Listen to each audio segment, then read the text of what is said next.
اعوذ باللہ من الشیطان الرجیم بسم اللہ الرحمن الرحیم الحمدللہ رب العالمین والصلاة والسلام علی سید الانبیاء والمرسلین وخاتم النبیین اللہم صلی علی سیدنا محمد وعلی آلہ وصحبہ افضل صلاتک وعدد معلوماتک وبارک وسلم۔ معزز ناظرین، السلام علیکم ورحمۃ اللہ وبرکاتہ۔ جاذب پبلیکیشنز میں خوش آمدید۔ میں محمد سعید جاذب آپ کی خدمت میں حاضر ہوں۔ تعلیم القرآن کا سلسلہ جاری ہے اور میں آپ کی خدمت میں سورہ بقرہ کی تفصیلات و تشریحات پیش کر رہا ہوں۔ سورہ بقرہ کی آیت نمبر 35 اور 36 آج کی نشست میں پھر سے شامل ہے۔ اللہ تعالیٰ نے فرمایا وَقُلْنَا يَا آدَمُ اسْكُنْ أَنْتَ وَزَوْجُكَ الْجَنَّةَ وَكُلَا مِنْهَا رَغَدًا حَيْثُ شِئْتُمَا وَلَا تَقْرَبَا هَٰذِهِ الشَّجَرَةَ فَتَكُونَا مِنَ الظَّالِمِينَ فَأَزَلَّهُمَا الشَّيْطَانُ عَنْهَا فَأَخْرَجَهُمَا مِمَّا كَانَ فِيهِ وَقُلْنَا اهْبِطُوا بَعْضُكُمْ لِبَعْضٍ عَدُوٌّ وَلَكُمْ فِي الْأَرْضِ مُسْتَقَرٌّ وَمَتَاعٌ إِلَىٰ حِينٍ۔ ناظرین، حضرت آدم علیہ السلام کی تخلیق ہو گئی، انہیں علم الاسماء سکھا دیا گیا، فرشتوں پر ان کی برتری ظاہر ہو گئی، فرشتوں کو سجدہ کا حکم ہوا، تمام فرشتوں نے سجدہ کیا، لیکن عزازیل نے غرور کی وجہ سے سجدہ سے انکار کر دیا اور وہ راندہ درگاہ ہو گیا۔ حضرت آدم علیہ السلام کو جنت میں سکونت اختیار کرنے کا حکم ہوا۔ پھر آپ کی خواہش پر حضرت حوا علیہ السلام کی تخلیق ہوئی۔ آپ اپنی زوجہ کو دیکھ کر بہت خوش ہوئے۔ پھر حضرت آدم علیہ السلام کا حضرت حوا علیہ السلام سے نکاح ہو گیا۔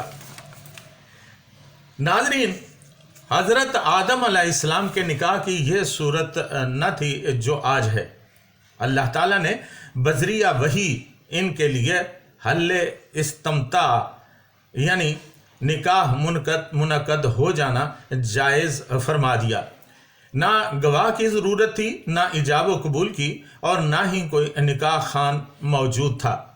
قرآن و حدیث میں اس نکاح کی کوئی تفصیل موجود نہیں، لیکن چونکہ اللہ تعالیٰ نے حضرت حوا کو ان کی زوج کہا ہے تو یہی الفاظ ان کے نکاح کے طور پر کافی ہیں۔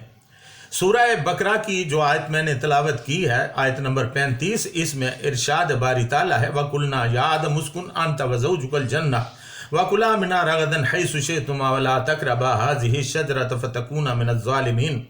اور ہم نے کہا اے آدم، تم اور تمہاری زوجہ جنت میں رہو اور جہاں سے چاہو جھیپ بھر کے فراخی سے کھاؤ، اور اس درخت کے قریب نہ جانا ورنہ تم ظالم قرار دیے جاؤ گے۔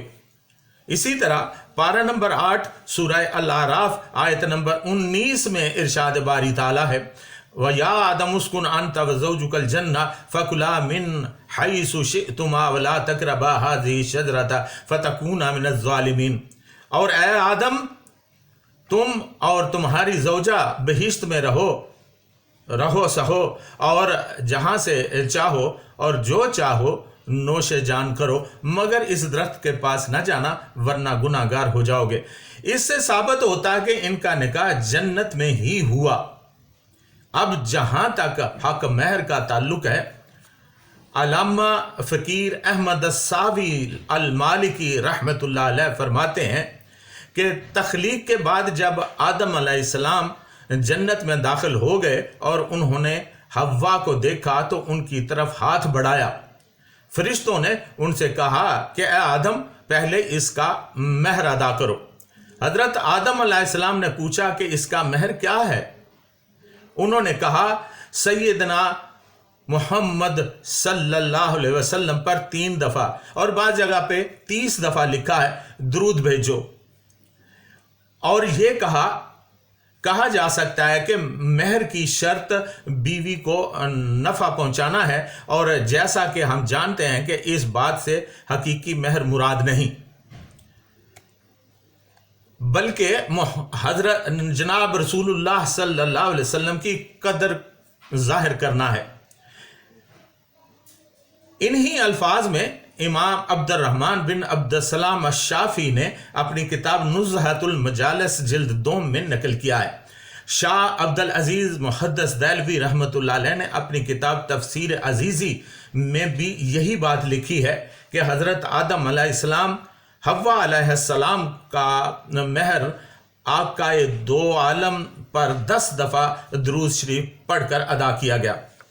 اسی طرح مولانا زکریا رحمۃ اللہ علیہ نے اپنی مشہور و معروف کتاب فضائل اعمال کے فضائل درود میں حضرت شیخ عبد الحق محدث دہلوی رحمۃ اللہ علیہ کے حوالہ سے اسی بات کی توثیق کی ہے۔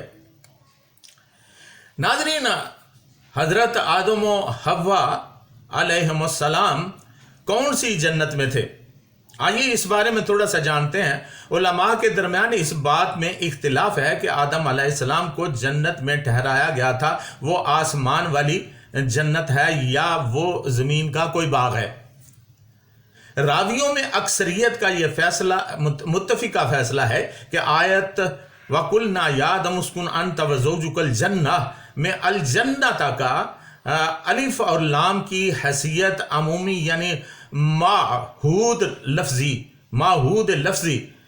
اس کا مطلب ہوتا ہے اقرار کیا گیا، مشروط، پرانا، قدیم، مشہور و معروف، نامی یا نامور۔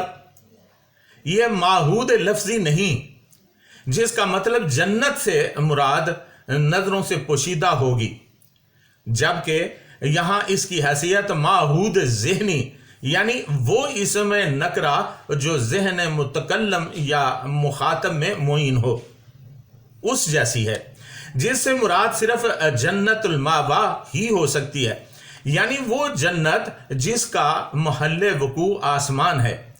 تاہم متاخرین کا کہنا ہے کہ جس جنت میں اللہ تعالیٰ نے آدم و حوا علیہم السلام کو قیام کے لیے ارشاد فرمایا تھا وہ جنت الخلد نہیں تھی، کیونکہ اگر ایسا ہوتا تو وہاں سے ان کا خروج ممکن نہ ہوتا، جبکہ ایک حدیث سے ثابت ہے کہ روز حشر تمام بنی آدم ایک جگہ جمع ہوں گے تو آدم علیہ السلام سے عرض کریں گے کہ وہ اللہ تعالیٰ سے ان کے جنت الخلد میں داخلے کی سفارش کریں، تو آدم علیہ السلام ان سے فرمائیں گے کہ کیا تم وہاں جانا چاہتے ہو جہاں سے تمہارے باپ کو خروج کا حکم ملا تھا؟ آدم علیہ السلام کا یہ جواب اس بات کی دلیل ہے کہ انہیں اللہ تعالیٰ کی طرف سے خلد ہی سے خروج کا حکم ملا تھا، نہ کہ اس جنت سے جس کا محل وقوع زمین تھا، کیونکہ لفظی اعتبار سے اس کا مطلب نگاہوں سے مخفی ہوتا ہے۔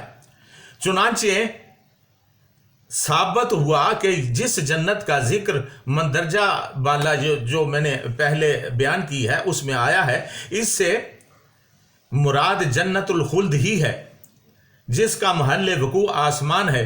بعض علماء نے قرآن مجید پارہ نمبر 16 سورہ طٰہٰ کی آیت نمبر 120 سے اخذ کیا ہے، هل ادلک علی شجرۃ الخلد وملک لا یبلی، بھلا میں تم کو ایسا درخت بتاؤں جو ہمیشہ کی زندگی کا ثمر دے اور ایسی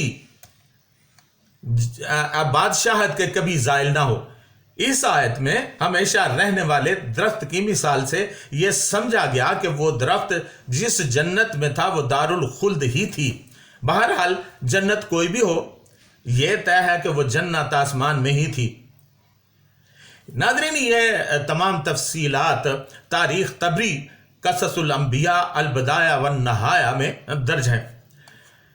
ناظرین، وہ کون سا درخت تھا جس کے پاس جانے کی ممانعت کی گئی تھی؟ اس بارے میں انشاءاللہ العزیز آئندہ نشست میں بات ہوگی۔ تب تک کے لیے اجازت چاہوں گا۔ وما علینا الا البلاغ المبین۔